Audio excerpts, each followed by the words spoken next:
Contender हो गए। आपको जब सीरीज होगी अगेंस्ट बांग्लादेश पीएसएल के बाद, तो फहीम अशरफ ने भी रन किए हुए, तो 8-9 प्लेयर हो गए आपके, जो कि आप कोशिश करते हैं कि लास्ट मैच में परफॉर्म करते हैं और फिर आप उसमें चले जाएं। यहाँ इंटेंट जीतने की लगी नहीं कहीं से भी। और पीएसएल हो जाएगा, हम आपस में जीत के खुश होके फिर हम बांग्लादेश से होम एंड अवे खेलेंगे।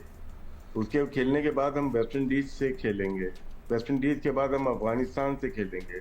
अफगानिस्तान के बाद हम आयरलैंड से खेलेंगे। बस इसराइल रह गया, शायद उससे भी हमारा एफटीपी तैयार हो जाता तो वो भी टीम खेल रही होती, भूटान भी खेल रही होती।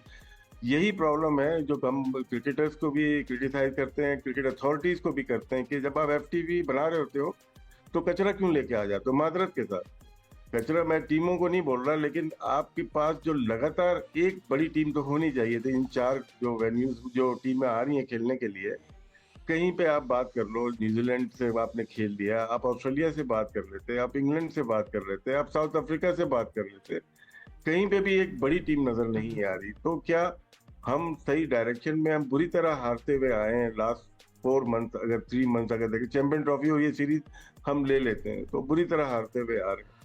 पीएसएल के बाद क्या आप समझते हैं कि हम इम्प्रूवमेंट की तरफ जाएंगे? हमारा सीरीज ही नहीं है कोई बहुत तगड़ी जिसके ऊपर आप खेल सके हो। तो अच्छा, शुरू करूंगा। उन्होंने कहा ना प्रोफेशनलिज्म की कमी है, अपने कप्तान साहब ने, रिजवान साहब ने कहा प्रोफेशनलिज्म की कमी, बिल्कुल कमी है। अगर वो कमी नहीं होती ना इस क्रिकेट बोर्ड में, या अगर प्रोफेशनल क्रिकेट बोर्ड होता, आप नहीं होते उधर। आपकी कप्तानी का मैं बता देता हूँ। आपने पहला ओवर करवाया किससे? आकिफ से। फिर उसके बाद एक ओवर के बाद उसको चेंज कर दिया, आप ले आए फहीम अशरफ को। फहीम अशरफ 120 की स्पीड से कर रहा था। मैंने कहा शायद इसने स्लोअर वन किया है। मैं एक एक बॉल देख रहा था, मैं पूरा मैच देखा सुबह 3 बजे से। उसने 3 बॉलें एक ही ओवर में, वो उसने या तो वो अगेंस्ट द विंड करा रहा था, 120 121 की स्पीड पे कर रहा था। आपने कैसे उसको दे दिया? आप कप्तान हैं, आपने तीसरे चौथे ओवर के बाद स्लिप हटवा दी, नए गेंद के ऊपर स्लिप हट गई। यार कौन सी प्रोफेशनलिज्म है? कौन से कप्तान हैं आप? फिर उसके बाद आप जो नसीम था वो तेज गेंद, अच्छी गेंद कर रहा था। यार एक बाउंसर तो कराते। पहला बाउंसर आपने किया है 17th ओवर में, और उसके ऊपर उसने हुक किया, वो कैच आउट। यार आप लोग फास्ट बॉलर, कौन से फास्ट बॉलर हो यार? नसीम शाह साहब आप कौन से फास्ट बॉलर हो यार? आके तिखे 2-4 बॉलें तो करो। वो तो कर रहे थे, आपको आपके सरों पे मार दी उन्होंने। आपने किसी ने बॉलिंग करने की कोशिश की, वो कहते हैं कि जी प्रोफेशनलिज्म की कमी है। तो सबसे पहले अगर प्रोफेशनल, ये क्रिकेट बोर्ड प्रोफेशनल हो ना, तो आप लोगों के सबके सेंट्रल कॉन्ट्रैक्ट डी ग्रेड में हो। आप पिछले 4 टूर्नामेंट हार चुके हो। वर्ल्ड कप इंडिया का हारे, इस वक्त नकवी साहब नहीं थे, मगर वो इंडिया का आप हारे, फिर अमेरिका में हारे, फिर यहाँ ट्राई नेशन हारे, आप चैंपियंस ट्रॉफी हार गए, आप ये पूरी वाइट वॉश हो गए।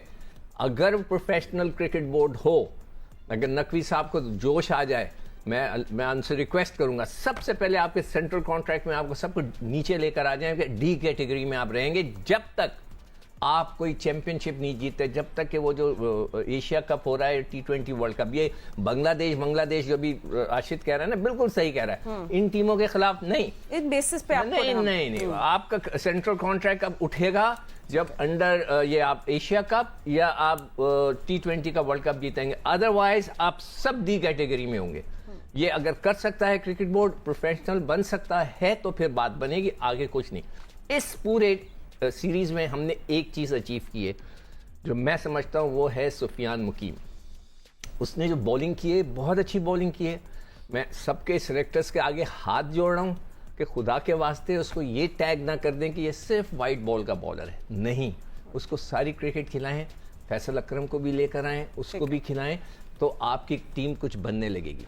शाहिद भाई मुझे ये बताइएगा, 73 फहीम अशरफ के और फिर साथ में हाफ सेंचुरी की नसीम शाह ने, तो इन दोनों से कैसे रन हो गए? देखो, फहीम ने थोड़ा सा खुद ही रीजन बताया कि जब हम बैटिंग करने गए तो बॉल थोड़ी पुरानी हो गई थी, लेकिन फहीम अशरफ का बड़ा मेन रीजन जो मेरी समझ में आता है, उसने टेस्ट मैच वहाँ खेले हुए, वहाँ 90 किया हुआ है, एक 40 किया हुआ है। उसको टेस्ट मैचों की स्विंग कंडीशन की सबकी बैटिंग न्यूजीलैंड में उसने की हुई है। लेकिन बहुत गलतियां कर रही है पाकिस्तान टीम मैनेजमेंट। इन कंडीशन में सुबह से अब्र आलूद मौसम था, पूरे मैच में फ्लड लाइट जली रही। नसीम शाह कैसे बैठता है? वो तो स्विंग बॉलर है, उसकी तो बाउंस होती है गेंद, उसको किस तरह आप इस मैच में बिठा सकते हैं? फिर आपकी कप्तानी रिजवान की इस मैच में बहुत ही पुअर रही, स्लो ओवर रेट पे पाकिस्तान को फिर फाइन हुआ है, वो बहुत फ्रस्ट्रेट हो रहे थे। हारिस रऊफ जब वाइड बॉलिंग करा रहे थे, 27वें ओवर में न्यूजीलैंड की 5वीं विकेट गिरी थी 132 रन पर, उस वक्त सुफियान मुकीम ने 28वां ओवर किया, चकमगा गए मैच है भी और अब्बास भी दोनों, लेकिन 28वां और 29वां ओवर उन्होंने फास्ट बॉलर से करवा दिया। सुफियान मुकीम को आगे भी ये रख लिया कि कहीं मैच इनिंग्स जो है कहीं 50 ओवर से पहले ना खत्म हो जाए और हमारे पैसे कट जाए। बिल्कुल, पता नहीं एक तो सुफियान मुकीम से क्या प्रॉब्लम है।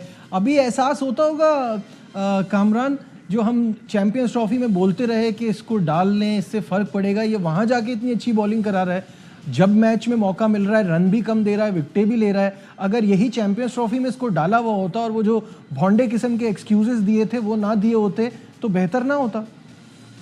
देखिए, बहुत सी चीजें चैंपियंस ट्रॉफी में बेहतर हो सकती थी। टीम सिलेक्शन आप देख लें, ओपनर्स नहीं है आपके पास ऑलराउंडर आपने नहीं रखा। अभी फहीम अशरफ की जैसे बात है, हम कब से कह रहे हैं कि इस टीम में फास्ट बॉलिंग ऑलराउंडर आता ही आता है, जैसी मर्जी कंडीशन हो। आपके पास फहीम अशरफ है या आमिर जमाल, आप खिलाए तो सही। 100%। कल जो फहीम अशरफ को खिलाया वो ये रीजन नहीं था कि अच्छा कॉम्बिनेशन बनाना, वो ये रीजन था इसको खिलाएं, टफ कंडीशन है, साइड लाइन करें, उसको हम लेके तो आ गए हैं, उसको फिर रंग हम सियासी रंग दे देंगे, उस जमात को उड़ाएंगे। ये प्लानिंग थी, ये प्लानिंग थोड़ी थी कि हम लोग जीतने के लिए इससे परफॉर्मेंस करवाएं। अल्लाह उसका भी है, अल्लाह उसको भी इज्जत देने वाला है, वो वेट कर रहा है। वो वैसे नहीं गया हुआ टीम के साथ, उसने कुछ ना कुछ किया, खेला, आप खिलाएं तो सही, खेला, उसने परफॉर्मेंस कर दी। सुफियान देखें, सुफियान आप देख ले, T20 में एक मैच खिलाया, यहाँ पे पहले मैच में आप 4 बॉलर्स के साथ जा रहे हैं, कल के मैच में आपने 5 बॉलर से आप दूसरी बार फाइन ले रहे हैं, आप छठा बॉलर यूज नहीं करते। जब 4 खिलाते हैं तो छठे बॉलर को 10 ओवर करवाने की कोशिश करते हैं, वहां पे टाइम बचाते हैं। 4 फास्ट बॉलर है, आप उससे 4-5 ओवर करवाएं। वहां पे देखिए ब्रेजवेल बॉलिंग करता है, मोहम्मद अब्बास है, उसको कैसे यूटिलाइज, जैसे ही 5 आउट हुए ब्रेजवेल आ गया बॉलिंग करने, उसने टाइम बचाया, उसको पता है मेरे फास्ट बॉलर्स हैं। ये है स्मार्ट कैप्टनसी, चलाना अपनी टीम को कैसे लेके जाना।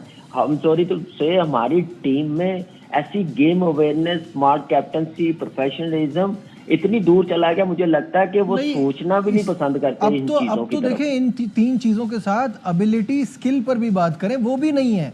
जी, मैं ऑब्वियसली बाबर आजम के आउट होने से प्रॉब्लम तो आएगी, बिकॉज नंबर 3 के प्लेयर हैं, सेट खेल रहे थे इस पिच के ऊपर, और आप अपने सीनियर प्लेयर से यही एक्सपेक्ट करते हैं कि जिन पे इतनी इन्वेस्टमेंट हुई हुई है वो मैच को लंबा लेके चलें। और जिस तरह वो आउट हुए हैं मिचेल से, वहां पे उनका आउट उस तरह होना बनता नहीं था, उसकी वजह से टीम को डेंट पड़ा है, टीम के चेस पे डेंट आया, इस पे कोई दो राय नहीं है। लेकिन अकेला उनकी जिम्मेदारी भी नहीं है मैच को खत्म करना, बाकी भी प्लेयर्स खेल रहे हैं, उनको अगर वो आउट हो गए, लेकिन इतनी इन्वेस्टमेंट उनपे हुई भी है, सीनियर प्लेयर है, इस तरह का फ्लैट पिच था जिस टाइम वो खेल रहे थे, वहां पे यू एक्सपेक्ट। मैं थोड़ी सी नसीम शाह की बात करना चाहता हूँ। देखिए फातिमा, वहां पे टॉस बहुत मैटर कर रहा है, बिकॉज डे गेम्स है, ठीक है। अर्ली ऑन पाकिस्तान के अंदर डे गेम्स हो जाते हैं, और जो टीम टॉस जीत जाती है ना, वो अगली टीम को मुसीबत में डाल देती है। तो पाकिस्तान वहां पे 3 क्रूशल टॉस जीता है, लेकिन एक टॉस का भी फायदा नहीं उठा सका। हम मैच देख रहे थे, सुबह 4-4 बजे उठ के इनके मैच देख रहे हैं। पाकिस्तान आज फिर टॉस जीता, अच्छा खासा सीम और स्विंग हो रहा था, नसीम शाह वहां बॉलिंग कर रहे हैं। आप 2 लेंथ्स होते हैं, मैं यही बात करता हूँ कि आपकी टीम के अंदर 2 बॉलिंग कोचेस हैं बड़े, तो क्यों नहीं ऐसी उनसे बात हो रही है कि यार आप पीछे बॉलिंग कर रहे हैं, जब पीछे short of a length bowling करते हैं और वहां से स्विंग हो जाता है तो बीट तो कर ही जा रहे थे वो वहां से, लेकिन एज अ बैटर मुझे वो लेंथ नजर आ जाती है। वो जो एक ड्राइव में ड्राइव वाली लाइन होती है ना, कि जब आप उसको बैट्समैन को कहते हैं, इनवाइट करते हैं कि आओ भाई मुझे ड्राइव मारो, वहां पे जो है वो वहां पे एज अ बैट्समैन आप स्ट्रगल करते हैं। नसीम शाह ने बिल्कुल भी वहां बॉलिंग नहीं की। और एक क्वेश्चन मैं आप लोगों से पूछता चलूं,